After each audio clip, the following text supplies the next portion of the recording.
Good day, future teachers. Welcome to EDO 259 P3 4th English Rationalization.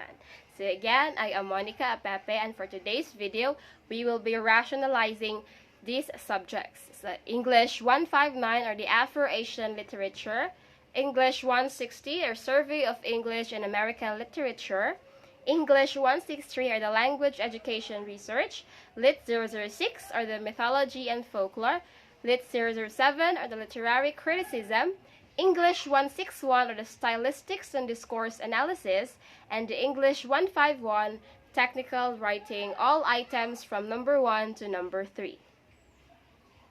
So let us start with Afro-Asian literature item number 1. The word Africa is now an accepted term which replaces which Greek or Libyan word.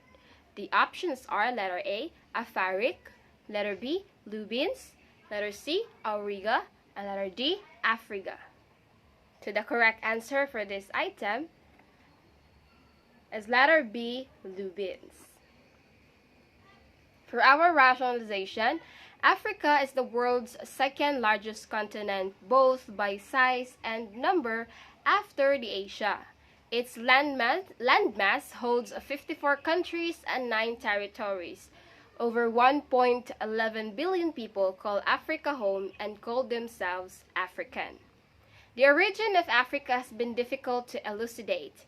It became the accepted term from Romans in times onwards in the form Africa, replacing the originally Greek or Egyptian word Libya, the land of the Lebu, or Lubins in Genesis. So from designating the North African coast, the word Africa came to be applied to the whole continent from the end of the 1st century before our era. So that is the history of the word Africa. Number 2, African diaspora refers to blank. The options are letter A, African continent, letter B, ethnic groups, letter C, the land and the people, and letter D, African race. So the correct answer for this item is letter D, African race. For our rationalization, African is a term which super umbrellas all the indigenous ethnicities of the African continent. Therefore, an African is exclusively a person from the indigenous ethnic groups found on the continent of Africa and people who trace their ancestry to these groups in the African diaspora or the African race. So there are at least 3,000 distinct ethnic groups in Africa. Africans in full diversity are the natural people of the African landscape. The hair, the skin are all specific adaptations to living in the African landscape. So African diaspora is referred to African race. Number 3, which is a fertile grassland found between the northern coastlands and equatorial Africa. The options are letter A, Egypt, letter B, Sahara Desert, letter C, Sudan, and letter D, Kalahari Desert. So the correct answer for this item is letter B, Sahara Desert. For our rationalization, so Africa straddles the equator, having an almost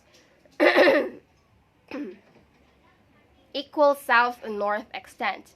The division of Africa into almost 2 equal parts in lengthwise across the equator makes the climatic and physical conditions in the north repeat themselves in the south.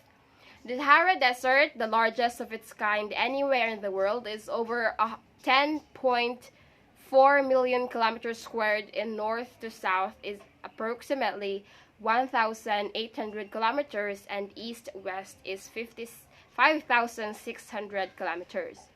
So the Sahara is bordered in the west by the Atlantic Ocean, in the north by the Atlas Mountains and Mediterranean Sea, in the east by the Red Sea, and in the south by the Sahel, a semi-arid region that forms a transitional zone between the Sahara to the north and the belt of the humid savannas to the south.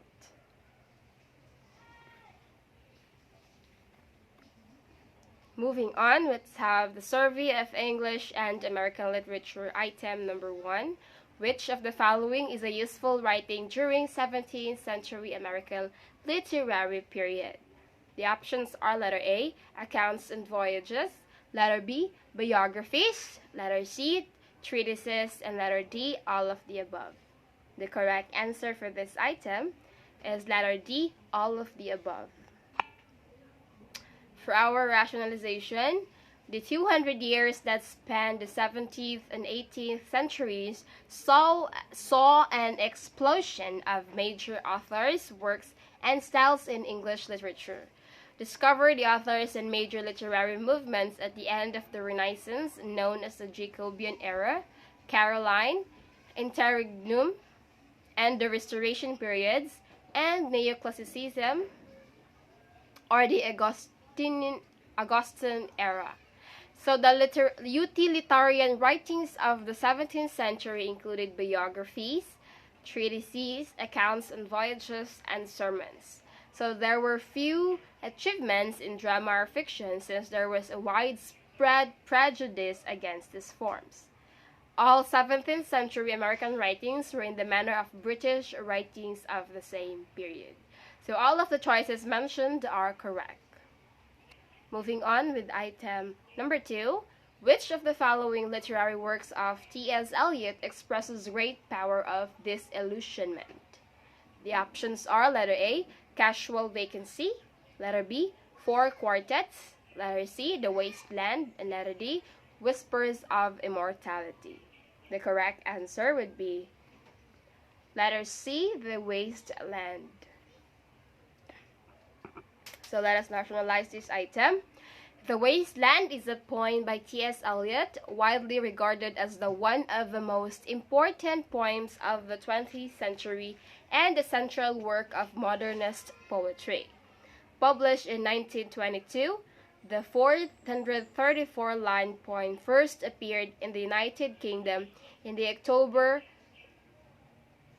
issue of Eliot's The Criterion, and in the United States in the November issue of The Dial. It was published in the book form in December 1922. Among its famous phrases are, "April is the cruelest month," "I will show you a fear in a handful of dust," and the mantra in the Sanskrit language is "Shanti, Shanti, Shanti." So that is The Wasteland by T.S. Eliot. Number 3, how many sections are there in the poem The Wasteland? So the options are letter A, there are 5, letter B, there are 10, letter C, there are 15, and letter D, there are 20. The correct answer for this item is letter A, there are 5 sections in the poem The Wasteland. To rationalize this item, so as what I'm saying, there are 5 sections of the poem The Wasteland, and the 5 parts of The Wasteland are entitled The Burial of the Dead, A Game of Chess, The Fire Sermon, Death by Water, and finally, What the Thunder Said. So those are the 5 sections of the poem The Wasteland by. Alright. Moving on with the subject language education research item number 1. What do you call the systematic and empirical approach to solving problems? Letter A, research. Letter B, investigation. Letter C, case study. And letter D, experiment. The correct answer is letter A, research. For the rationalization, research is a systematic and empirical approach to solving problems. So research is a process of systematic inquiry that entails collection of data, documentation of critical information, and analysis and interpretation of that data or information. In this accordance with suitable methodologies set by specific professional fields and academic disciplines. So that is research. Next item, number 2. Which of the following is not a characteristic of research? The options are letter A, systematic, letter B, comprehensive, letter C, critical, and letter D, impeccable. The options are the correct answer is letter D, impeccable. For the rationalization, the characteristics of a research are empirical, which is based on observations and experimentation of theories; systematic, that follows orderly and sequential procedure; control, this means that all variables except those that are tested or experimented upon are kept constant; employs a hypothesis, which means it guides the investigation process; analytical, so there is a critical analysis of all data used so that there is no error in the interpretation. Next, objective, unbiased, and logical. So all findings are logically based on empirical. And lastly, employs quantitative or statistical method. This means that the data are transformed into numerical measures and are treated statistically. So, on the other hand, impeccable refers to something or someone without making or error. Yes, but it can describe something spotless or clean. So that those mentioned are the characteristics of a research. Next, number 3, which is not a purpose in research. The options are letter A, to satisfy human persons' basic and social needs to improve their quality of life; letter B, to provide legal basis for correct action and decision making to perpetuate the essence of good life; letter C, to identify whether the solution of the specific problem is assumed to be correct; and letter D, to find solutions to the problem in the simplest way possible in the different fields of study. So the correct answer for this item would be letter C, to identify whether the solution to the specific problem is assumed to be correct.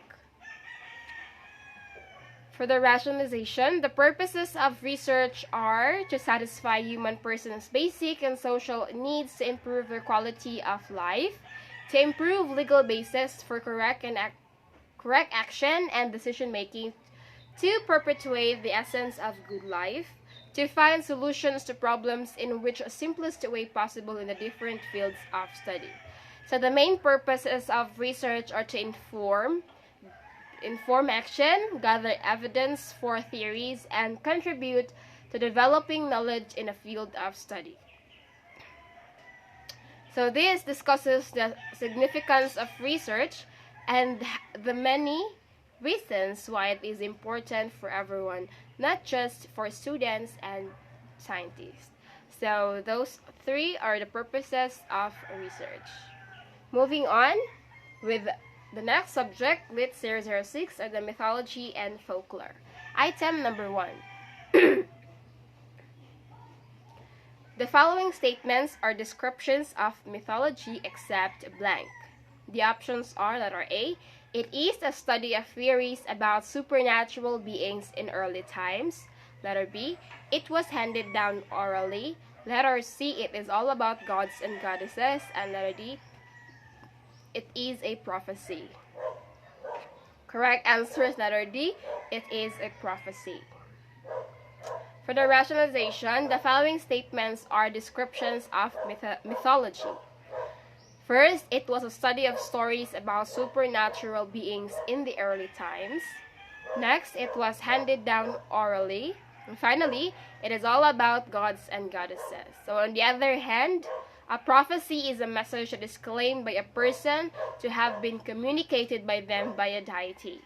Such messages usually involve inspiration, interpretation, or revelation of divine will concerning the prophet's social world and events to come. So, all of the statements are describing mythology except letter D, it is a prophecy, because mythology is never a prophecy. Next item, the following ideas are the reasons why mythology is created except blank. So the options are letter A, myth wants to gainsay a religion. Letter B, myth was invented to explain the unexplainable. Letter C, myth shows the evolution of man from the primitive to the intellectual. And letter D, myth teaches a moral lesson. So the correct answer for this item would be letter A, myth wants to gainsay a religion. To rationalize this item, the following ideas are the reasons why mythology is created. First, myth was invented to explain the unexplainable. Myth shows the evolution of man from the primitive to the intellectual. And finally, myth teaches a moral lesson. So while religion and mythology differ in scope but have overlapping aspects, both terms refer to the systems of concepts that are of high importance to a certain community, making statements concerning the supernatural and sacred. Next. Edith Hamilton defines mythology as man's first science because blank. The options are letter A, it is a subject that is formally studied in college or university. Letter B, it usually teaches a moral lesson. Letter C, it tries to explain the world around us. And letter D, it is a traditional knowledge or belief that is learned. So the correct answer for this item would be letter C, it tries to explain the world around us. For our rationalization, Edith Hamilton speaks of the miracle of Greek mythology. Edith Hamilton defines Greek mythology as the Greeks' way of explaining the unexplainable. He shows this by stating, according to the most modern idea, a real myth has nothing to do with religion. So Hamilton begins by highlighting the common misunderstanding that mythology depicts the blissful state of man in his original harmony with nature. On the contrary, Hamilton notes the lives of ancient people were not romantic and beautiful, but full of hardship, disease, and violence. For Hamilton, the Greek myths are remarkable in that they show how far the Greeks, an ancient civilization, had advanced beyond a primitive state of savagery and brutality. So by the time Homer wrote his epic, the Iliad, a new way of looking at the world had come into being. So according to Hamilton, this new perspective is critically important, revealing a great deal that's not only about ancient Greece, but about modern America as well, as so much of our own culture comes directly from the Greeks. So, according to Edith Hamilton, mythology is a man's first science because it tries to explain the world around us, especially those people in the ancient times. Next, we have the literary criticism, item number 1. What quality of a critic is revealed in this statement? He or she must have greater capacity of receiving impressions and sensations from the work of art he studies. The options are letter A, sensible, letter B, biased, letter C, experienced, and letter D, sensitive. The correct answer for this item is letter A, sensible. For the rationalization, a good critic must have superior sensibility. He must have greater capacity of receiving impressions and sensations from the work of art he studies. A sensitivity to criticism may lead an individual to be negatively impacted by any criticism, even when that criticism is constructive and intended to be helpful. Criticism can sting in any situation. Whether the individual criticized believes in the truth of critical comments or knows such comments to be false. So many individuals are able to consider and integrate helpful criticism and experience no lasting effect from it. So item number 1 is the statement is all about being sensible, a sensible critic. Next, which of the following best describes the difference between literary criticism and literary theory? Okay, the options are letter A.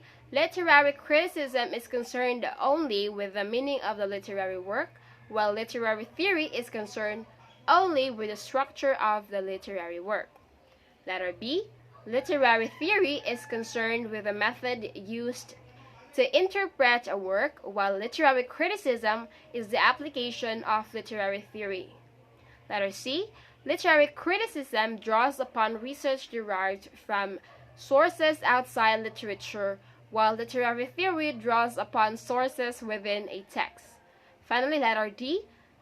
Literary criticism is considered with how characteristics in a text act, while literary theory is concerned with why characters act. The correct answer for this item would be letter D. The literary criticism is concerned with how the characters in a text act, while literary theory is concerned with why the characters act.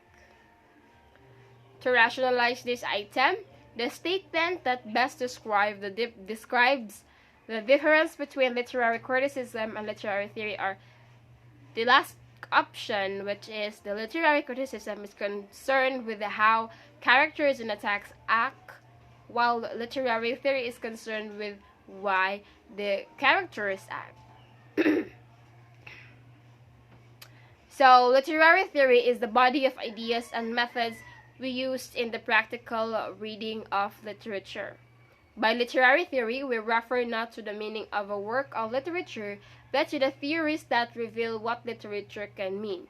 Literary criticism is the study, analysis, evaluation, and interpretation of literature. So that is the difference between literary criticism and literary theory.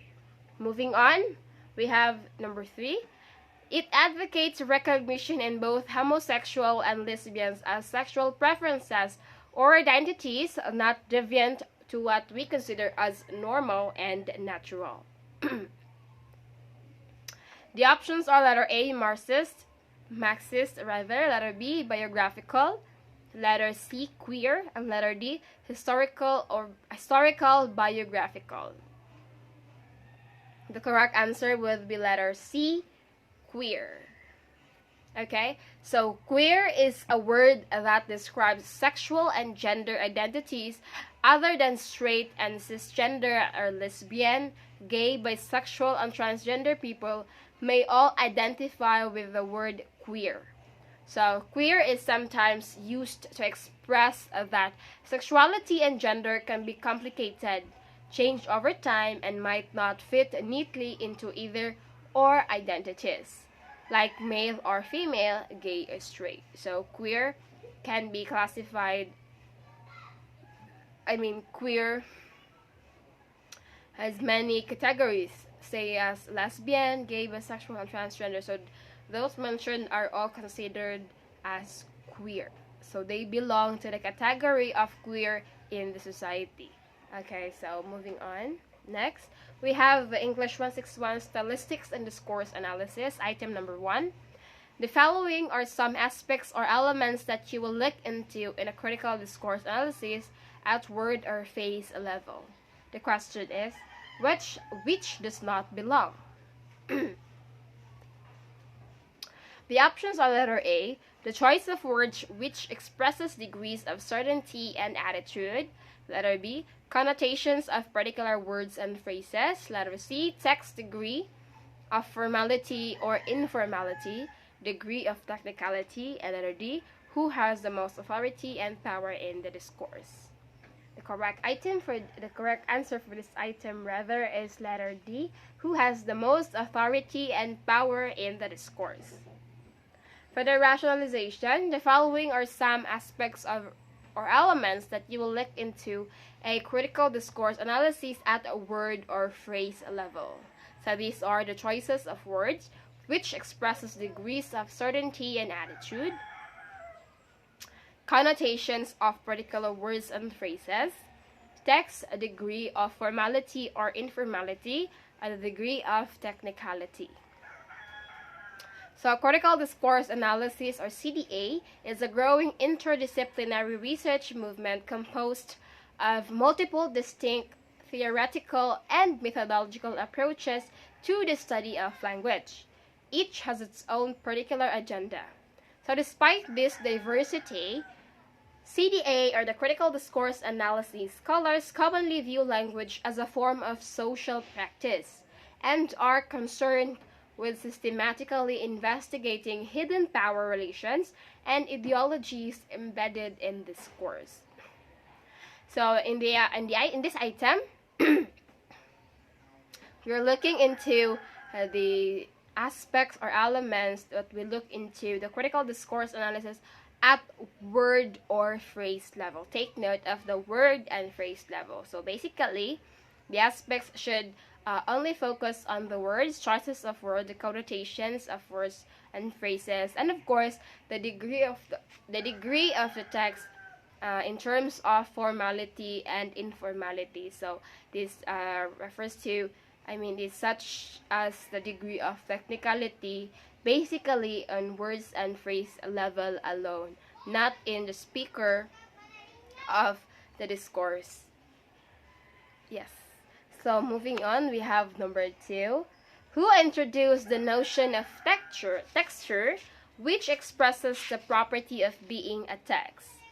The options are letter A, Halliday and McCarthy, letter B, Harvey Sachs, letter C, Cecilia Murcia, and letter D, Halliday and Hassan. So the correct answer for this item is letter D, Halliday and Hassan. Okay, to rationalize this item, Halliday and Hassan defined text as a unit of language in use. A text is viewed not as a grammatical unit or a clause or sentence, but as a semantic unit. So a unit of meaning, not a unit of form. So they focused on the meaning of the word and not the form of the word. So if a stretch of language including more than one sentence is perceived as a text, so there will be a certain linguistic features contributing to its total unity and giving it texture. A text is not a collection of unrelated sentences. So the existence of connections between sentences is an essential feature of discourse. Yes, the connections give a text its texture and distinguish it from a random string of unconnected sentences. So to this texture to be achieved, two main concepts are used, which are the cohesion and coherence. So cohesion, it refers to the connections which have their manifestation in the discourse itself, while coherence, it refers to the connections that can be made by the listener or by the reader on the basis of their knowledge outside the discourse.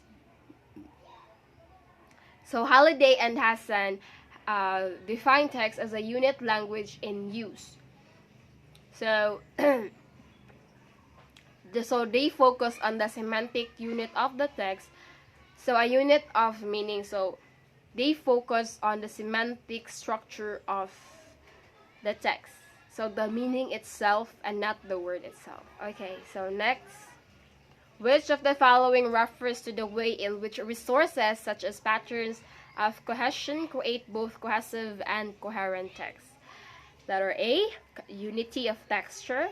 B, unity of text. Letter C, unity of structure. And letter D, cohesion and coherence. The correct answer for this item is letter A, unity of texture. To rationalize this item, we have here Unity of texture refers to the way in which resources such as patterns of cohesion create both cohesive and coherent text.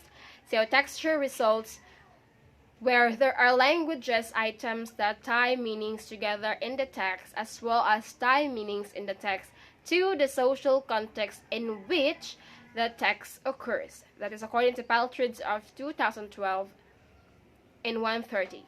Okay, so texture is one aspect of the study of coherence, which can be thought as of the process whereby a reading position is naturalized by text for listeners or readers. So alongside with this, texture,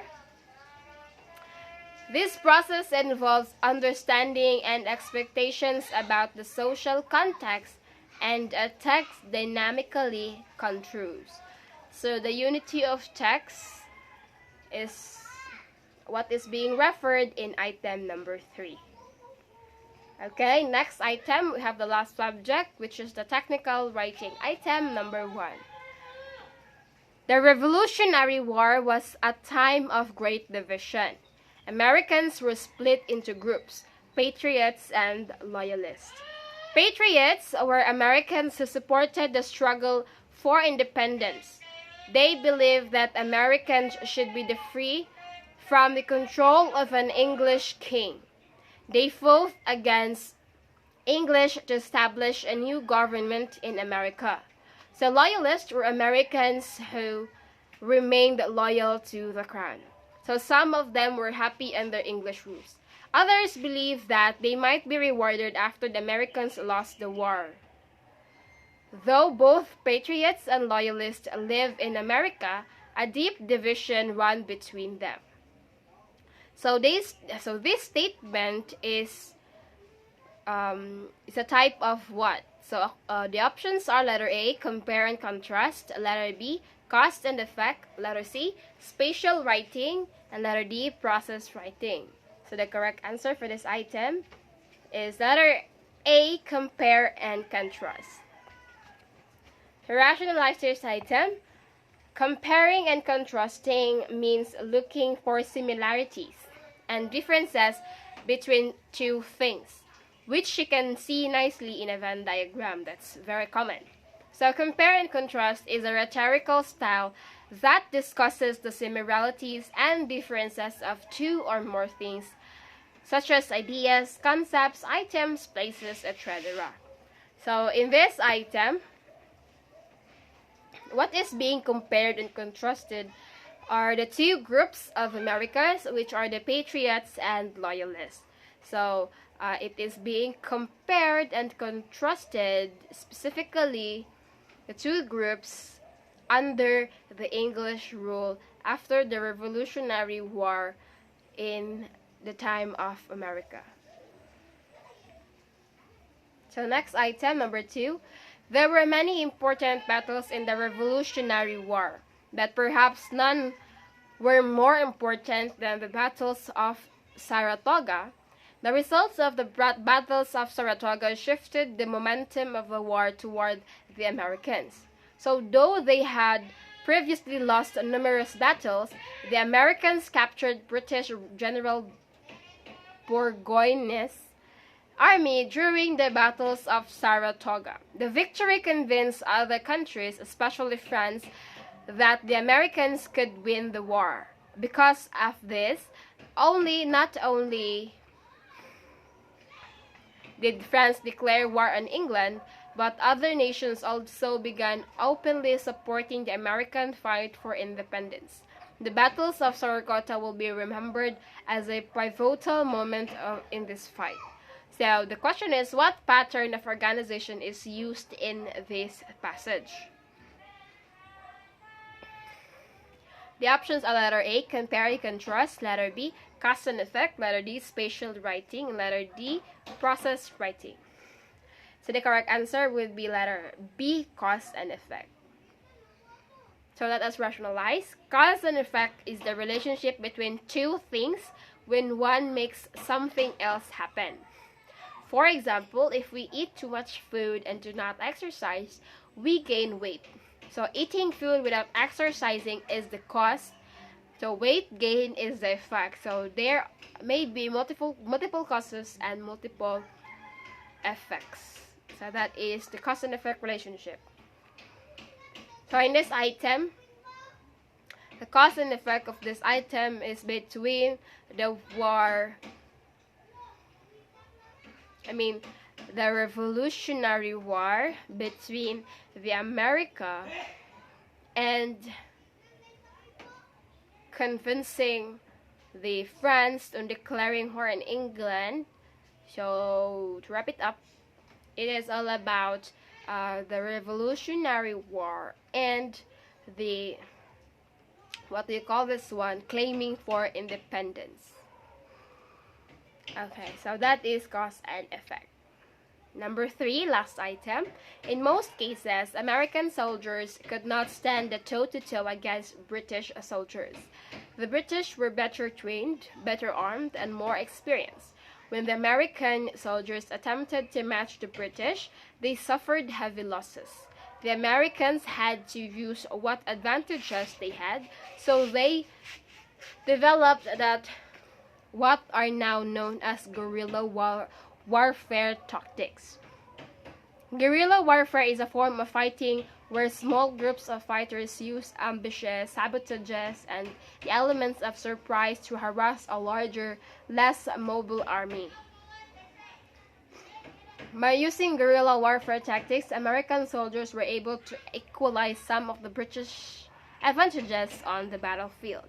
So the options are letter A, order of importance, letter B, cause and effect, letter C, spatial writing, and letter D, problem solving. So the correct answer for this item would be letter D, problem solution. Okay, so problem solving is a mental process that involves discovering, analyzing, and solving problems. So the ultimate goal of the problem solving is to overcome obstacles and find a solution that best resolves the issue. So the best strategy for solving a problem depends largely on the unique situation. So for this item, the correct answer for this is the problem solutions. It is because the American soldiers found a solution to their problem against the British soldiers. So they had discovered the guerrilla warfare tactics, which is the solution for their problem, because they could not stand the toe-to-toe against British soldiers, because British soldiers are that very strong, large, and very armed soldiers of the UK. Yes, and so the American soldiers discovered the solution to their problem, which is to create they have developed the guerrilla warfare tactics that soon made help them to equalize some of the British advantages in the battlefield. So that is the problem solution scenario of this statement or passage. So I guess that's all for today's video. Thank you so much for watching, and I hope you have freshened your minds and reviewed all the informations way back in our early times in college. So for my references, these are my references via taken online, of course, in the Mojo. So this would be the end of the slide. Thank you so much for listening, and God bless us all, future educators.